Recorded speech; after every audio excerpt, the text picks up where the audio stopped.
Hello, everyone. We are back live on our daily chats with the filmmakers.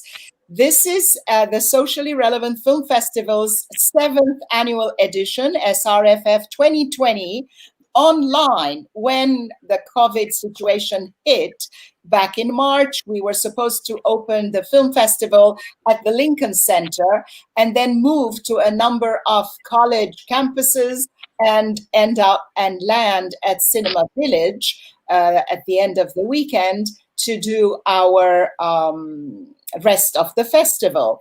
However, as you know, nobody is a stranger to the COVID situation. We all got confined suddenly. And of course, there was a choice between postponing the festival.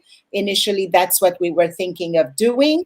But we don't know what's going to happen in September. And we are already receiving submissions for our next edition. So we decided to go online and have the chat with our filmmakers and present you the films online in the virtual world.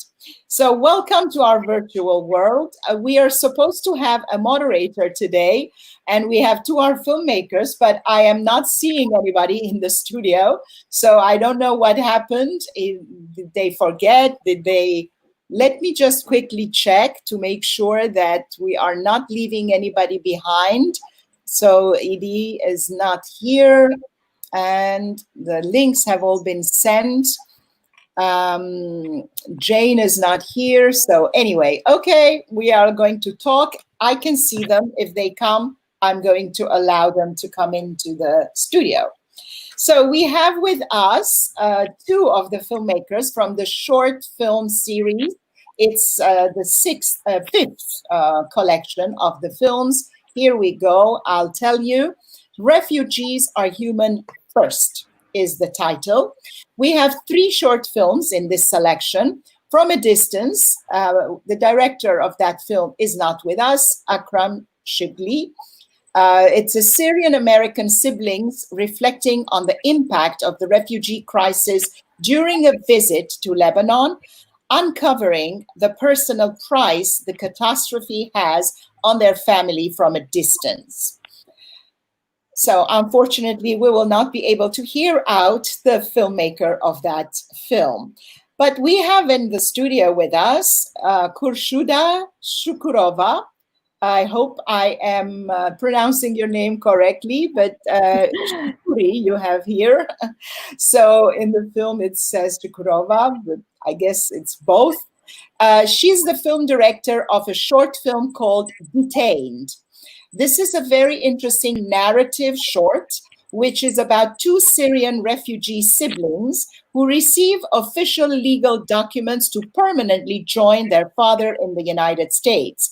However, when the plane lands in JFK, they are taken into custody for interrogation by Customs and Border Police.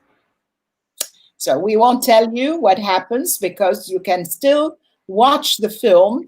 The tickets are very inexpensive. For the short film series, they're only $4, so no excuse there. And for the narratives and for the documentaries, only $6. And we also have with us Andrea Garbarini, who made the film called From Beacon to the Border. It's a very interesting film about the protest movement against the refugees and immigrants who come across the border. It's a national movement that started by a group of mostly made up by grandmothers, and they journey from McAllen, Texas, to McAllen, Texas, in protest of Trump's policy of separating migrant children from their parents. It's a very important issue. Both of these films are dealing with very, very important issues that need to be talked about and dealt with. So, by the way, we have people who are making comments. Somebody here is saying we are waiting in the studio. Edie is on her way. It's good to know that Edie is on her way, so she might still show up.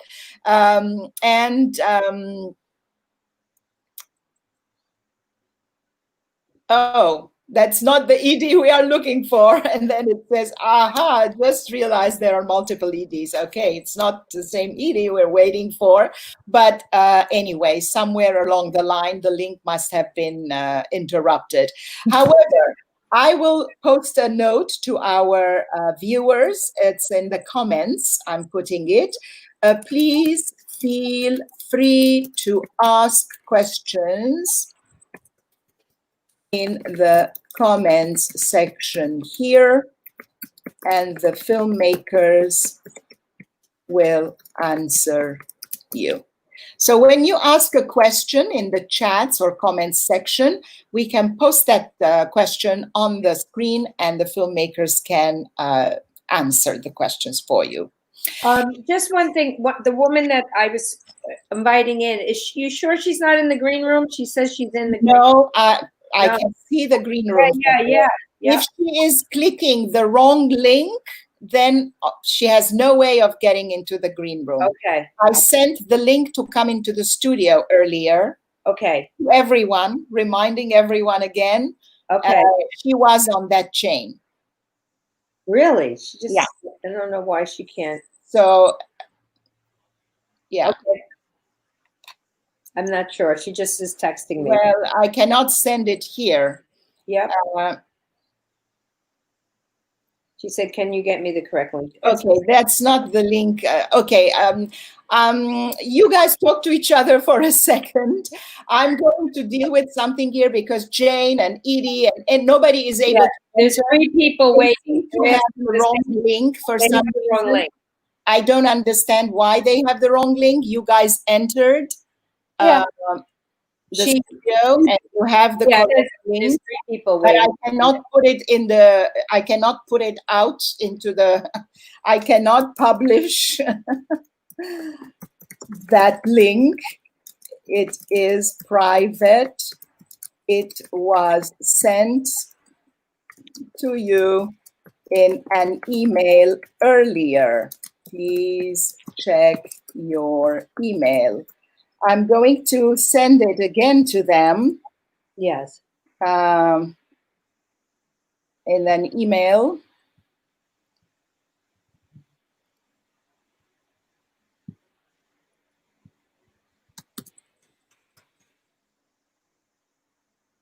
I cannot see them. I cannot see you in the room. If you are in the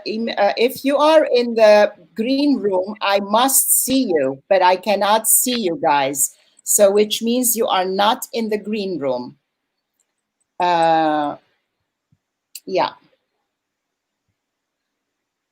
Okay, well, I really don't know what to say.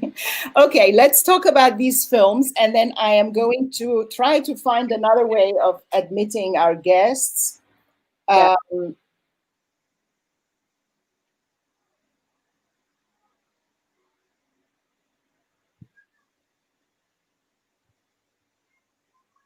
telling you, get out and enter again.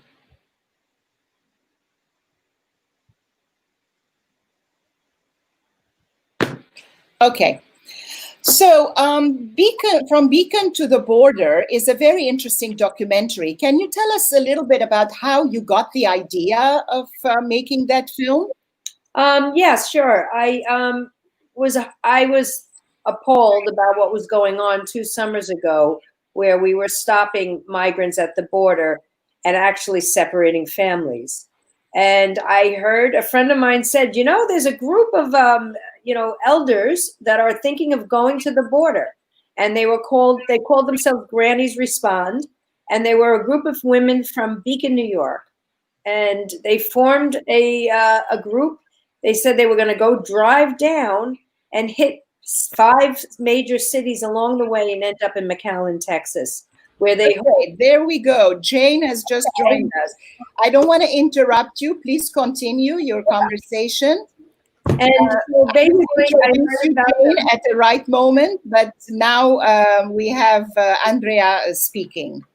Yeah, so anyway, the bottom line is I ended up following them with 2 young filmmakers. They had just graduated college.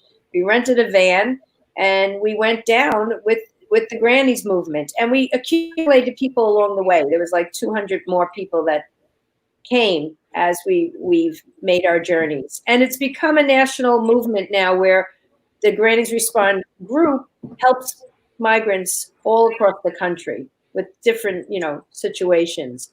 But yeah, it was horrifying. That is a very important point, because with migrants, as we can see also in the film, they don't speak English. They are completely helpless. They don't know who to turn to. They don't know how to take care of themselves and their daily, day-to-day situations. And they are scared. Basically, they are scared to speak. So with a group like yours, they are able to at least turn to someone. Yes. So before commenting and getting to the other people, let me introduce Edie, who is now in the green room with the correct link. Hi, Edie. Nora. Hi, Filmmakers. Hello. So, yes. Oh, there's Jane. If we're still missing Akram, if you can hear me, what you have to do is click Leave Studio on the room we were in before, which was for the link that was for the previous Filmmaker session, not this one. So if you click Leave Studio and then the link I texted you in the chat, you should be able to join us. Okay. Yes. So you were not in this studio, so I'm sorry about that. That's so okay. We're here now. And since you're officially moderating this session, let me take a moment and introduce you. Thank you. So, Edie Nugent is a writer, reporter, and publicist with a passion for entertainment and geek-related media. She is also the theatrical producer for Dialogue with Three Chords, a monthly reading series in Lower Manhattan, and a member of the Women Film Critics Circle.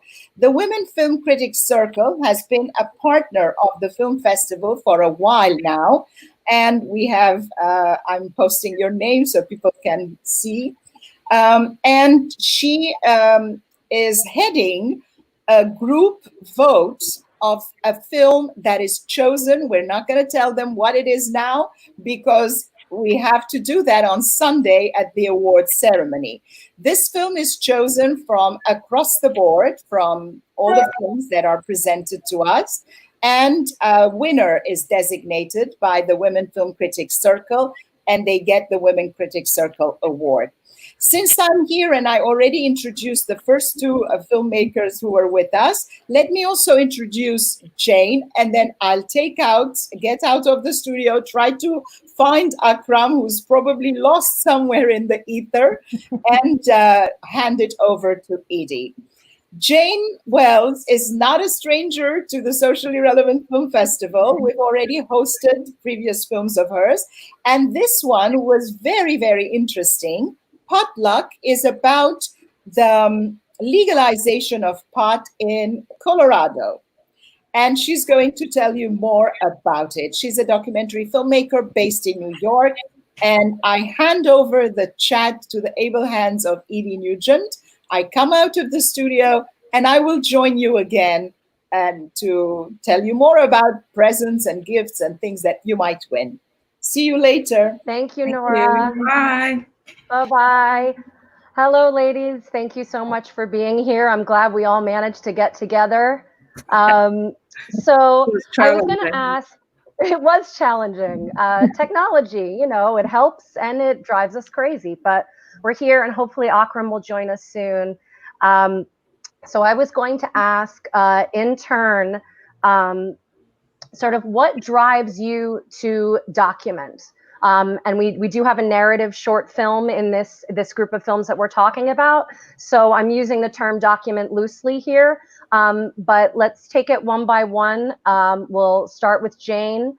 What drives you to document as a filmmaker, and what made you want to document this subject in Potluck?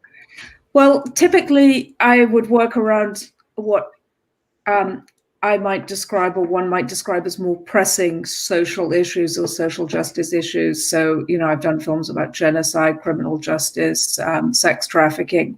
And I think when it came to the legalization of cannabis, I imagined that this was a much sort of easier, gentler, softer subject, and it would be a nice change for me. And it might be something sort of light and fluffy. But, you know, the minute you have a thought like that, you discover that it's actually a pretty sort of pressing, contentious issue. And there's a lot of disagreement about whether cannabis should be legalized and what the harms or advantages are. And it turned out to be a much more sort of polarizing issue than almost anything I've done before, which is sort of odd and surprising. So, yeah, I guess it fulfilled my usual criteria, you know, a sort of... In a surprising way. Yeah.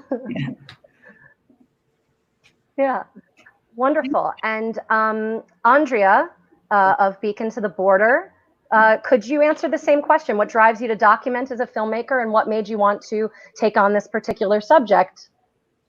Well, I had said earlier, you know, the subject that I documented was the separation of at the border 2 summers ago. And I mean, there are just some things where, you know, are just not right.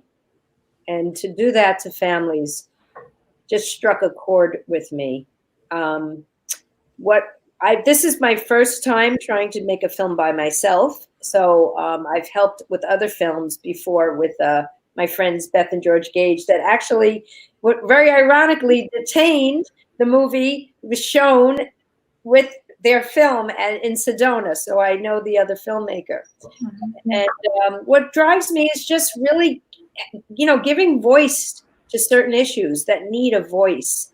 Because when people see things, and you can influence a lot of people quickly when you show a film, and it opens up discussion and dialogue. And I really, that's what's my passion and why I do things.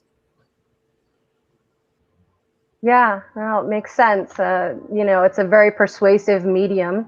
So I was going to move on to, if I say this name wrong, please correct me. Khushnuda, Shukurova? Yeah. Did I get that even close to right? No, it was right. Just the K is silent. And your film, Detained? Yes. Oh, the K is silent. Khushnuda. Yes. Yeah. Got it. Thank you for that. So your film was the narrative in this group, the short film Detained, but was very much, you know, akin to Beacon to the Border and From a Distance, in that it's dealing with issues about immigration. What pushed you to take on this particular part of immigration?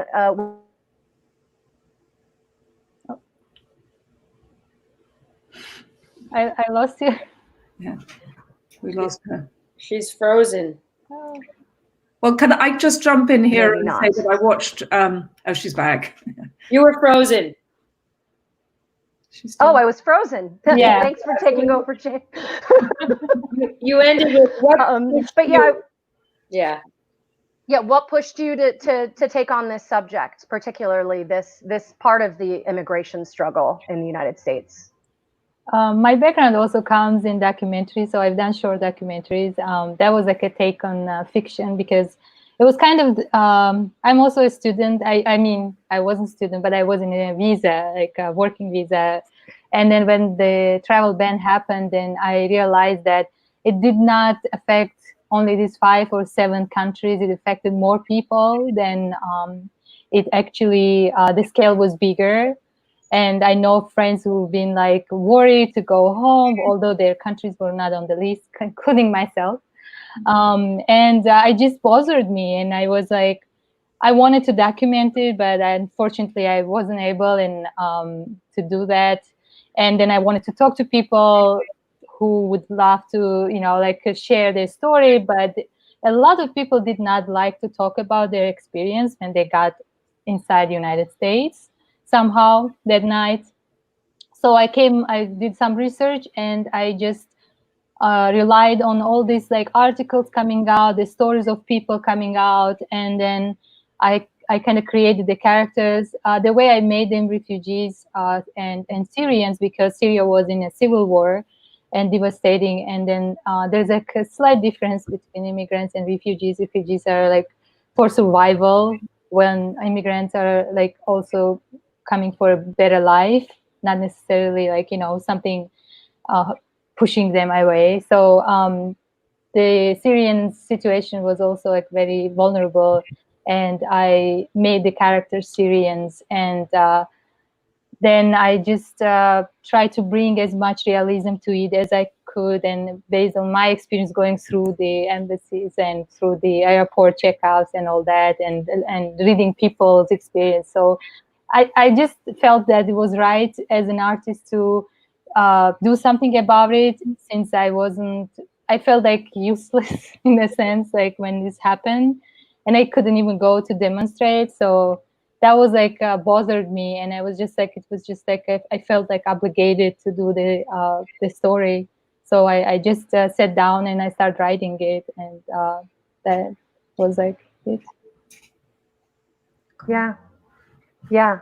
Well, all these films are so good. I really hope the folks tuning in have taken the time to watch them. They should be up, I think, for the next 48 hours that the festival is happening.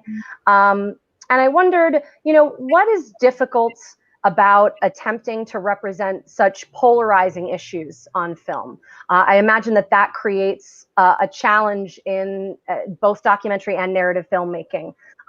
Because obviously, you know, you each have a sort of position or a point of view that may evolve throughout the film's, you know, production, but, you know, you kind of want to present the full picture, obviously, to the audience before kind of directing folks, you know, in one direction or the other to make a point. So what's difficult about representing that when you have issues that are so polarizing, like immigration, or, you know, something like prohibition of what was previously an illegal substance?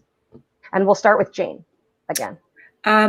So one thing I just want to say from a sort of creative filmmaking point of view is that, you know, the biases you think you have when you go in, the biases you feel you have and are reflected in editing are not necessarily what gets picked up by audiences. And that's always fascinating to me because, you know, in this particular case, I really thought that there was a very clear message in Potluck, and it turns out that it wasn't the one I thought it was. I'll just say that, you know, for people who may not have seen it yet.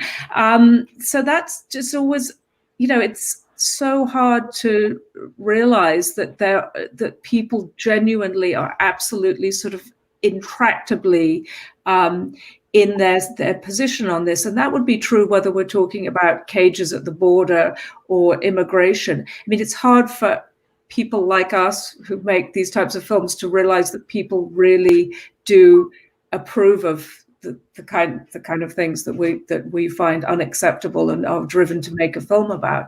And that's always just such a fascinating process in getting people to talk and hearing stories and how you come together to make a film that never ceases to amaze and sort of fascinate me, actually, just in terms of human nature. Yeah, that's wonderful. Well, I want to pause for a minute because I think we have Akram. And here we go. Hello. How are you? It's just hard to make. How are you? This chat. Right? I'm good. It's wonderful to see your face. Wonderful to be here. Everybody's here now. Yay! So I let you go on with this round of questions because that's, you know, while I fix some of the banners and things here.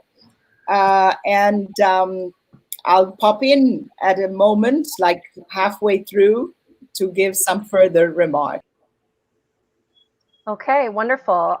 So am I saying this correctly? Akram Shibly, your film is From a Distance. Am I pronouncing your name right? Yeah, it's Akram Shibly. Akram Shibly.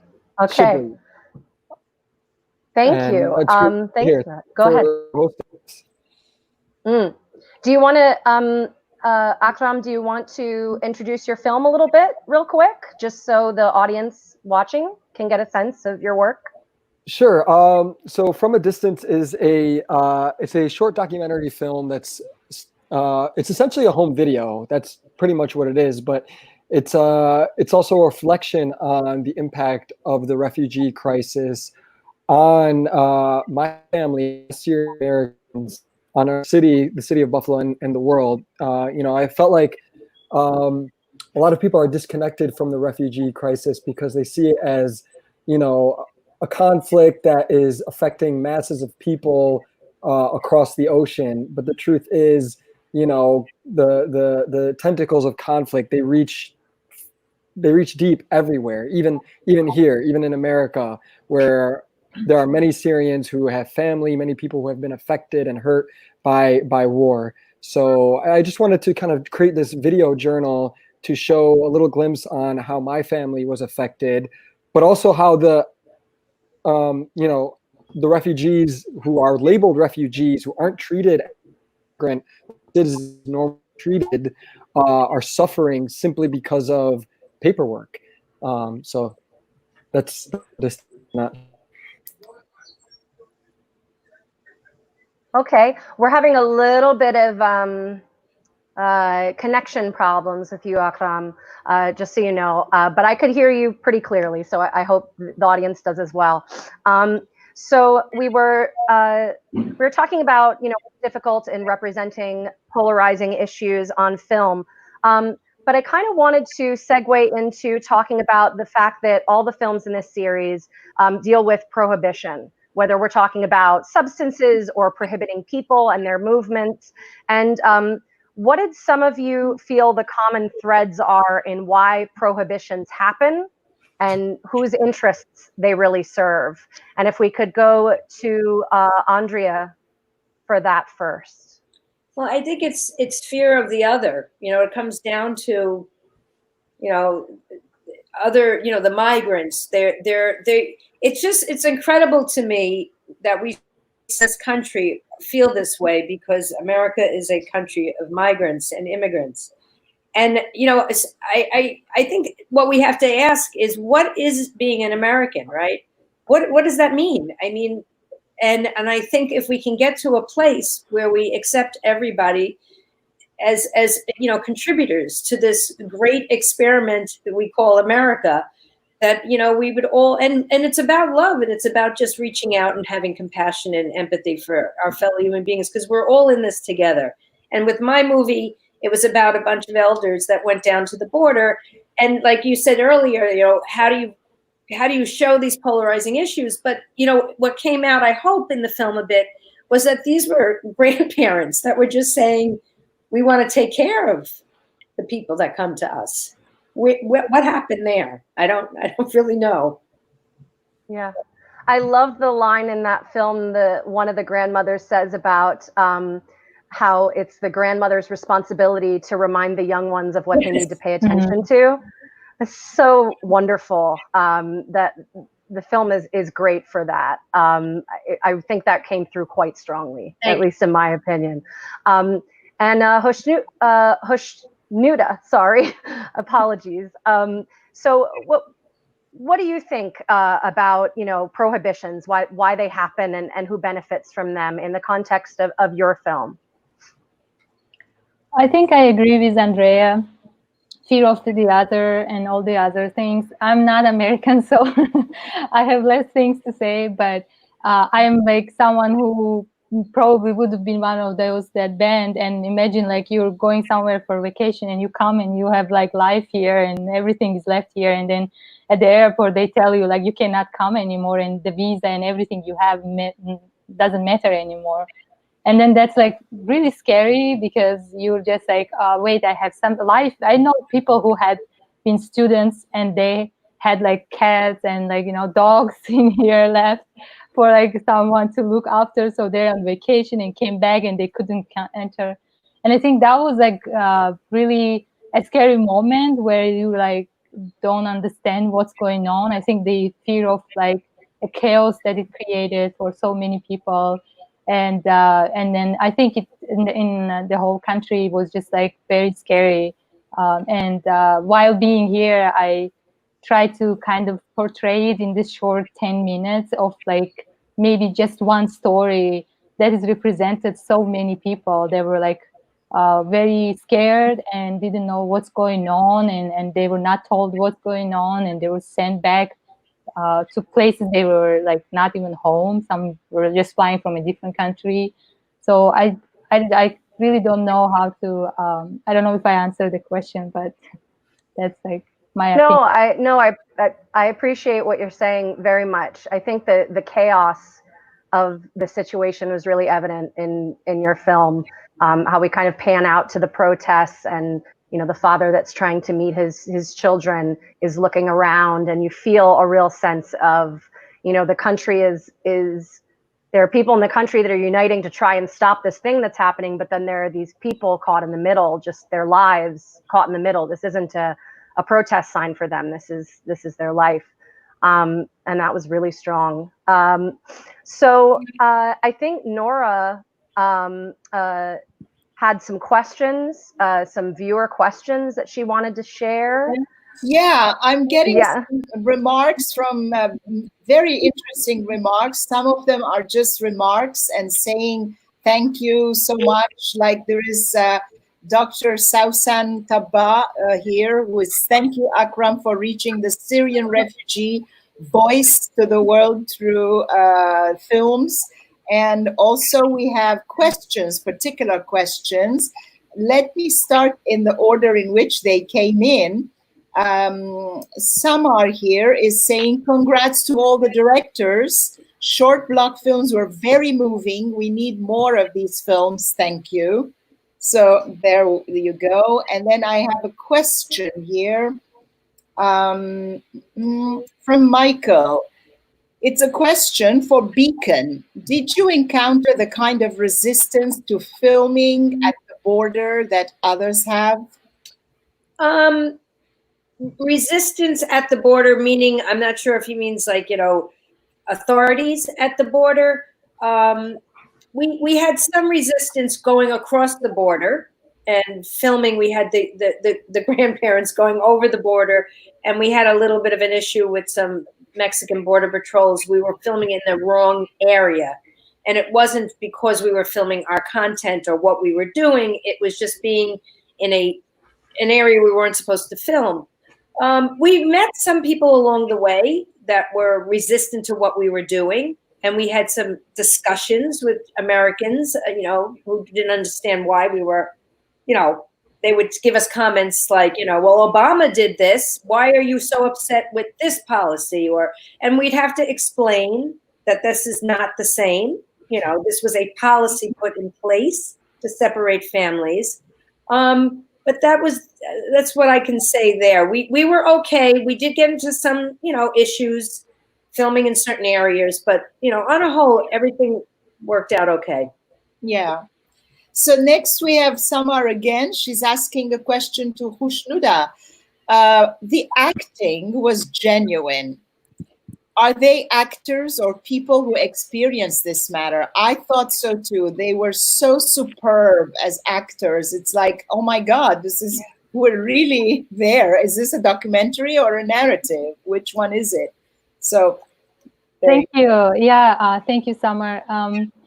They were all actors. I cast. I had an audition. So the female who plays Fatima, she's Palestinian Israeli. Hind Ayub, her background is in theater. Amazing actress. I loved her so much. The boy who plays her brother is a Syrian American actor. Eden Zain, another great actor. They had such a good chemistry together.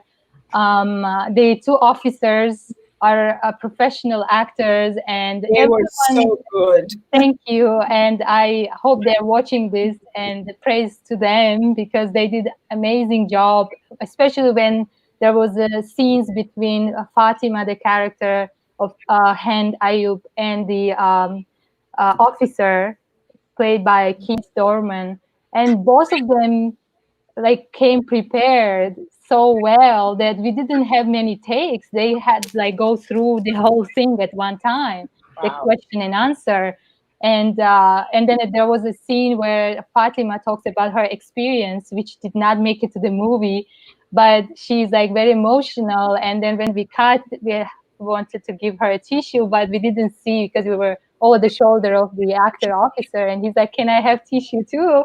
Because he all got so emotional of her acting and saying that.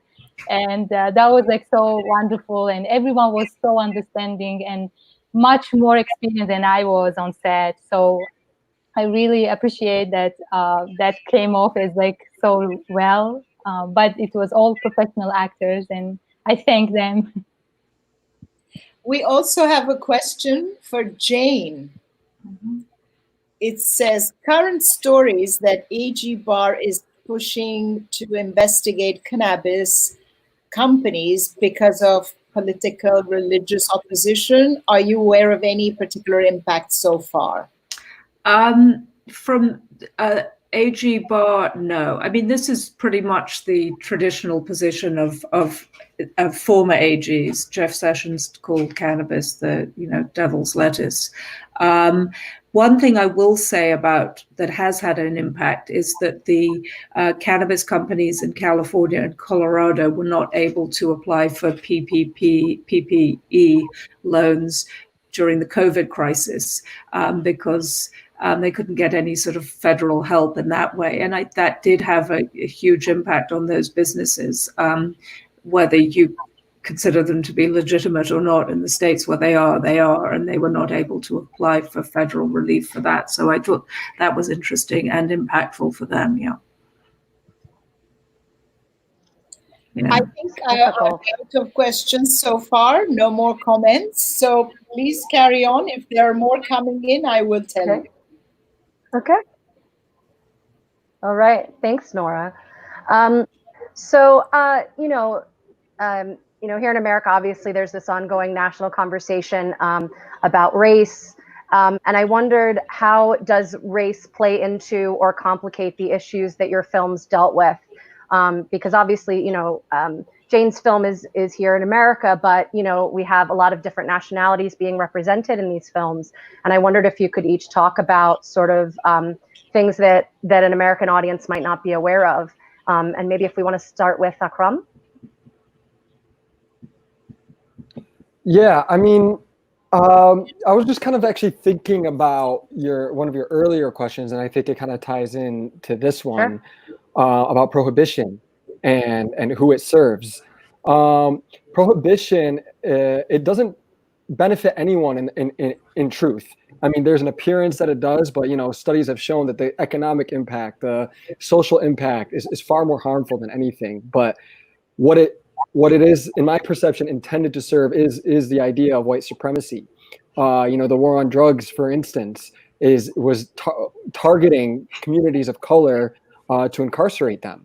And there's evidence of, communities of color being flooded with drugs, and then crackdowns on those very same communities. And there's a generational impact that this has on the families that keeps them in poverty. So it definitely services white supremacy. And the same thing with, bans on refugees and immigrants. It's all about maintaining homogeny. Especially America has a history of being founded on these principles. So it's something that we have to reckon with. And I think your question was can you refresh me on the question? Yes, it was what role does race play in, how does race play into or complicate the issues that your film deals with? It's at the heart of it. I mean, why don't we want people from the Middle East entering our borders? Why aren't borders open in general? I think it is very much tied to this, archaic idea of nationalism and tribalism and racism, that if we have more open borders, then you'll start to see the colors of communities shift, of nations shift, so it definitely is at the heart of this issue. It's easy to ask barring immigrants and refugees as an economic and a security thing, but studies upon studies have shown that refugees and immigrants are actually less likely to crime, more likely to open businesses, and more likely to contribute to the economies that they migrate to. So it really is about maintaining homogeny. And even within Lebanon, because it's easy to point the finger at America because a lot of our issues are heightened, but Lebanon, for instance, wants to preserve its Lebanese identity, which they see as being more tied to for instance, French influence and Western influence. A lot of Lebanese people don't even call themselves Arabs. They say, oh, we're Phoenician. So these issues are very prevalent. And in Lebanon, Syrian refugees aren't allowed to work. They're often put in camps, living in chicken coops. So yeah, racism is definitely at the heart of these problems, sadly. Yeah. Wow. That's really intense. Yeah. Yeah. Thank you for that. So I guess we'll go to Jane next. How do you think race plays into or complicates the issues in your film? That was actually really directly and explicitly addressed in your film, which actually I was really pleased to see how head-on you met those questions. Yeah, because you want to talk about that? Yeah, that was really the sort of perspective from which I wanted to make the film, because if we can all agree that the war on drugs has failed, then the answer to that was, the progressive answer was to legalize cannabis. So what I tried to set out to do was to say, okay, did it benefit the people it was supposed to benefit? And, my conclusion is probably not, or decidedly not. And that really connects back to the question about prohibition, because who did prohibition benefit? It really benefited a more capitalistic society. And really, with legalization, we haven't seen a significant change towards reparations for the drug charges that people of color have had to face disproportionately in this country, and nor have they been able to enter the market and benefit financially from this big change. So it's sort of more of the same and not the change it should have been. And that was incredibly discouraging to see. And one other thing I wanted to say quickly was that, I was most shocked to discover that if you live in Colorado in public housing, in Section 8 federally funded housing, even though the cannabis is legal, you can lose your housing and become homeless if you consume it in that housing, which is just another example of how the system really benefits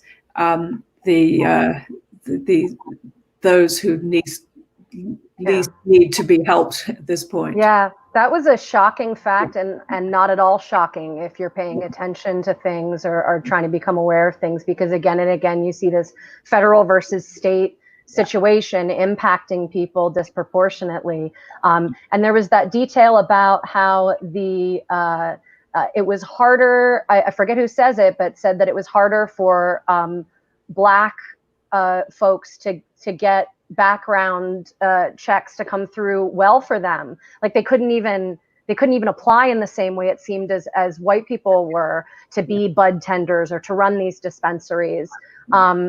And that they were suffering from discrimination even in applying for that process, not even based on, the disproportionate arrest rates in this country for race. But even before they got to that gate, there was already discrimination on board. That was, it's really upsetting, and it's good that people can find out about that kind of stuff. So I guess we should jump to Khushnuda. How does race play into or complicate some of the issues that your film deals with in terms of your refugee family that you're depicting in that situation? Well, I think it's straightforward. The targeting, first of all, the countries were banned were based on their religion. The first countries, like the 7 or 5, they were all Muslim countries, as we know. And that was one aspect. And the other one is racial profiling. I heard stories, people who came out, they said that people really, the officers really they were waiting on the jetway and looking at people who look Middle Eastern, and then pulling them from the crowd. And that was, for me, like I never experienced myself, but I had friends who were wearing hijab with me, were pulled aside for the second checkup always. And we were like, and for me, I was like, oh, should I go too? And they're like, no, you're good, you can go. So I think that's like something that I've seen in my life going through airports. And I have friends from Middle East, and not even Middle East. I have friends from South America who says like they get also racial profiled as like Arabs. and they've been like looking at their passport second time, and they even asked them their history of their country. I was like, stories I hear so it's funny, but it's not, like, it's kind of sad. But I think that's an uncomfortable laugh from me. I don't find that funny in the slightest. I'm sorry if it read that way. I apologize. It's horrible. Say that, but like, they make it like as light, and then they say, we don't, like, my friends who watched my film, I had a screening for them, and most of them are from Middle East, and they were like really like this fact that they're like, this is what we actually go through every day. And they're like, but we got used to it. We sometimes go voluntarily. I'm like, I don't wait for them to take me. I'm like, okay, let's go where we should go. Right. And I think that was like something that I didn't know how much it was to that extent, because as I said, personally, I did not experience it. But when I heard my friends saying that, watching my film, it just made it really uncomfortable, as you said, like that people have to just get used to it. Something that's right. It becomes something like that becomes almost normal. I mean, really, things have gone far off track. And I think that's the goal, is to make it feel normal. I think that's my personal feelings, but we'll leave my personal feelings aside. We're talking to you guys. If Andrea, if you want to chime in on how race complicates or plays into, the issues at the U.S.-Mexico border, and then we're going to take another viewer question after that. Well, I mean, you think about it, it's the right to be able to apply for asylum in this country. And when they come to the borders and they apply for asylum, it's been made so difficult. That they're now being put in camps because, the U.S. government has decided that you can't wait in this country. We're going to put you in the camps in Mexico, and you're going to have to sit there, and you're going to have to wait for your chance to enter for a legal proceeding. And what they'll do is they'll give these asylum seekers a month or 2 months or 3 months to wait for, their time in court. And they'll give them dates like that. They might be in near Brownsville in Matamoros, and then they have a date which is miles and miles away. They have a location that they have to go to. So it's been made very difficult for anyone to just come and try to apply for asylum, because these people are running for their lives, and they have every right to be, brought here and to be, get a fair trial. And it's not happening for them right now. Yeah. Donald Trump, I hate to say it though, is just fed into this whole thing, of making those walls higher. Those people are bad, bad hombres. And, it's this whole issue. Trump was elected on an immigration policy. And and it just, you can't forget that. No. Feeds into the fear of the other, like I've said before. Yeah. Well, we have another question.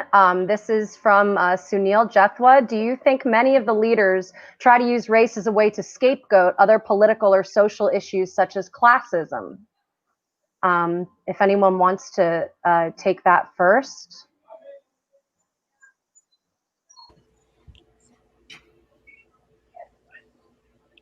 Anyone have any thoughts on race as a scapegoat for other political or social issues? Yeah, I mean, I think we probably all agree, don't we? I think it's, it's the tool. It's a tool of oppression. It's the tool of the patriarchy. It's the tool of a country that was, born on colonization and slavery. So I think a lot of political leaders here and elsewhere do that on a daily basis. Yeah. Well, let's see. We are coming into our final 10 minutes together here. So I wanted to end with, what your film, Andrea, had a sort of a call to action at the end. There was sort of, you document a movement growing out of the of the grannies that have come to the border that aids people at bus stations who are coming in, like you say, when they're having to take these bus tickets across the country after passing through the detention center, and kind of help them get on their feet when they can't connect with their family immediately. But what can people do when they view your films and they feel like they want to get involved, they feel moved to do that?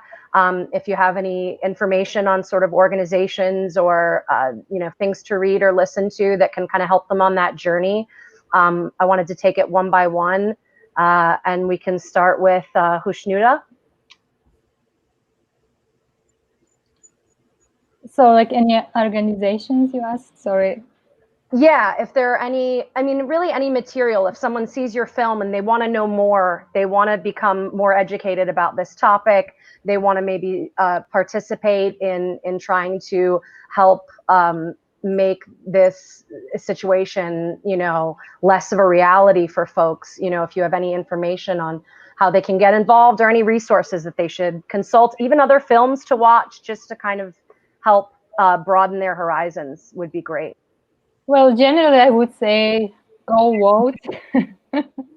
Vote for the right person. So people have like policies and, in place that would not allow things like this happen to everyone. And but there's a lot of, like, everyone here had films and I had chance to watch, and I really appreciate all the films. I really like them. Films like this, like, gives you awareness, even though some are made here, some are made in the place. And I watched a lot of movies about Syrian civil wars, documentaries. So many came out. They were just so great in a sense that I watched them. But there's so much content, and I think people should treat the social issue movies as much, like, with respect, or watch more, to just be aware that there's so many small topics happening in social issues that you might not know, and it would be nice to it's a time to educate yourself. I think education, basically, I would suggest. But okay, thank you. And Akram, if you have any suggestions of how people can learn a little bit more about what the situation is like in Lebanon for the refugees there.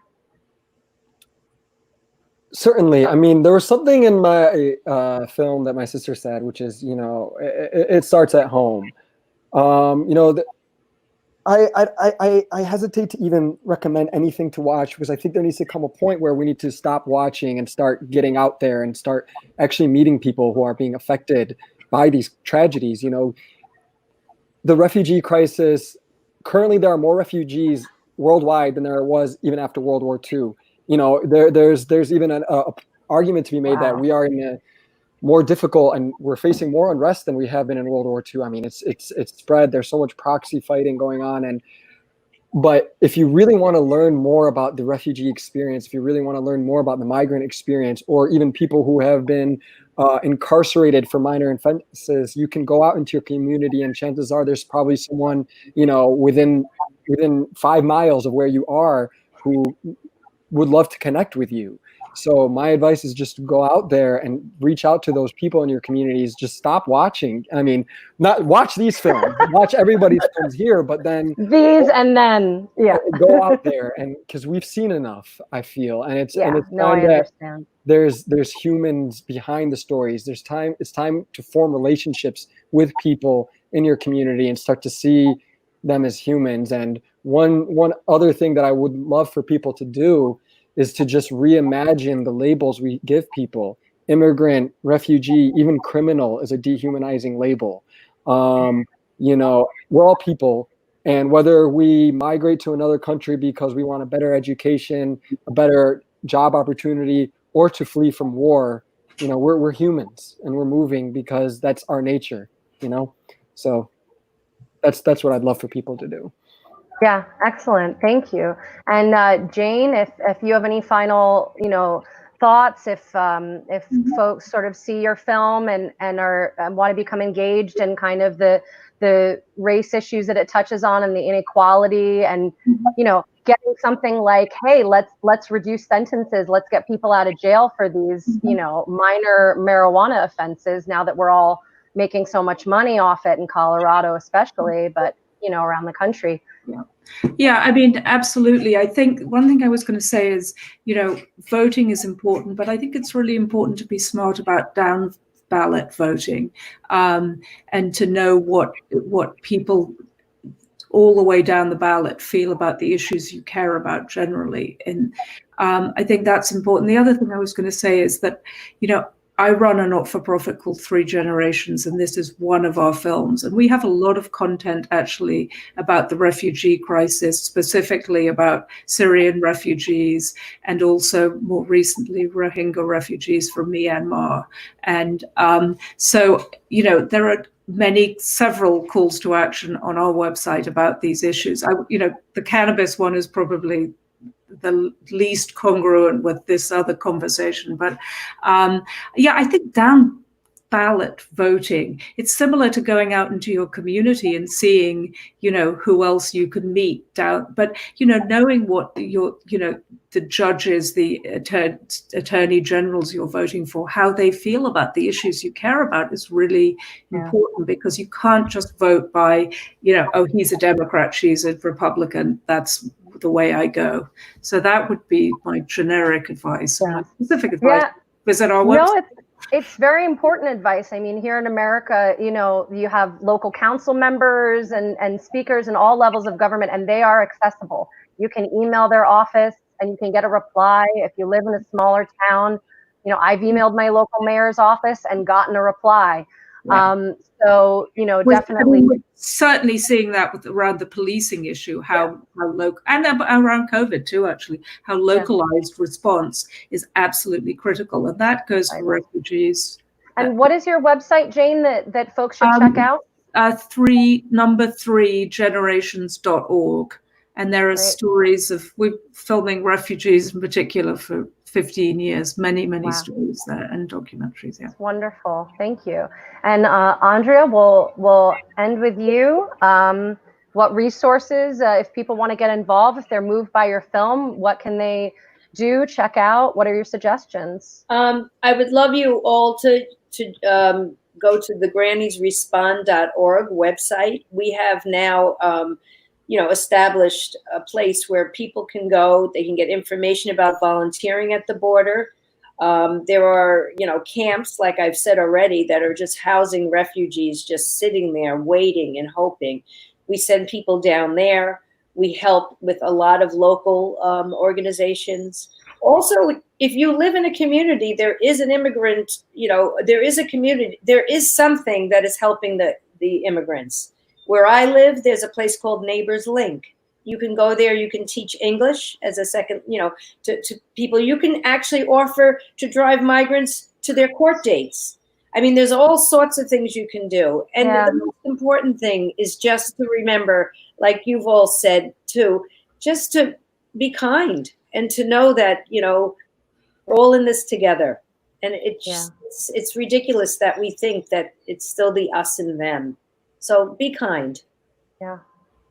Well, thank you all so much. And thank you to everyone watching. We've had a lot of engagement on this, and these films are so deserving of it, and the issues that they explore are so crucial and key to the human experience. And Nora is going to join us. There she is. I have a few comments that I need to read. It's not questions, but it's comments that people made that I cannot just ignore. One is from Samar, and she's talking about the fact that it's not true that we cannot go across the board and say all Lebanese hate the Syrians, which I seem to voice, because a few years ago, we showed a documentary, very powerful documentary about Syrian women, 5 different Syrian women who had come to live in Lebanon. And the filmmaker wasn't there. And instead, there was the Lebanese consul general who had joined us. So he volunteered. He said, yes, fine, I can do the Q&A. And he went ahead and to do the Q&A. And what happened is that people started asking him questions, in fact, accusatory questions. And he said, let me give you an example. And it was a very interesting example that he gave. He said, if you imagine that 80 million Canadians tomorrow cross the border suddenly and came to the United States as refugees. That's the proportion we are talking about. Lebanon is a small country, and the proportions were big. And it's not true that everybody hates the Syrians. There's some who might and some who might not. It doesn't excuse the fact that refugees are almost badly treated always, but that's one of the comments. Other comments were from people who said they have been racially profiled, even though they are New York born and bred, Edie, PM. Jew Media, Ching said, I am Chinese American and I came to the US 36 years ago and I support refugee programs in New York where I live, which is very good to know. There was a question for Michael, for Khushnuda, who said about, to say a few words about Tokit in the making of the film, but I don't know if we have time. We're actually running out of time. Akram, if I don't know if we're going to keep talking, but he's trying to get back into the room. Something happened there. Yeah, well, let me get him back. There you go, Akram. Hello, Akram. Hi, I don't know what happened. I don't know what happened either. But since one of those comments was directed at what I said, can I just get a minute to respond? Well, we don't have much time and I need to close, but you're more than welcome to respond in the comments section. This video will be recorded and it's going to be on our YouTube channel and the conversation can continue. And this goes for everyone who is watching. You can keep putting your comments.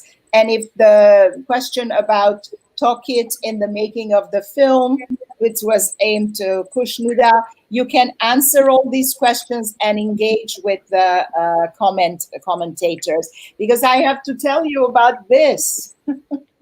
Indie Pix Films is a festival partner and has been our partner from the beginning of the festival. And they have offered DVDs to be entered to win. And a winner will be declared at each of these talks. And of course, they've also generously offered to send DVDs as thank you presents to our moderators. So I wish we could continue this conversation forever because it's a topic. Me too. It's so good. So important. And thank you all for coming in such an engaging way. And sorry about the mishap earlier when different green rooms had been included in the matter. It might be my mistake. I may have sent you the wrong link, but we made it in the end together, and that's all that matters. Yeah. Thank you, Edie, for moderating. Thank you, filmmakers. Nora, thank you. All these wonderful filmmakers. Please watch their films if you have not. Yeah. I'm putting the scroll here is showing you the website where you can go and purchase tickets. It's not too late yet. You can still do it. And these are films that really, really make a huge impact and have a big, important message to get to everybody who's taking the time to watch them. So thank you again, everybody. Thank you to our sponsors. Thank you to our filmmakers. Without filmmakers, we don't have a film festival. So I keep saying that. And I have to go offline because we're already 3 minutes over. Thank you. So you can continue the chat in the links below afterwards. Bye. Bye.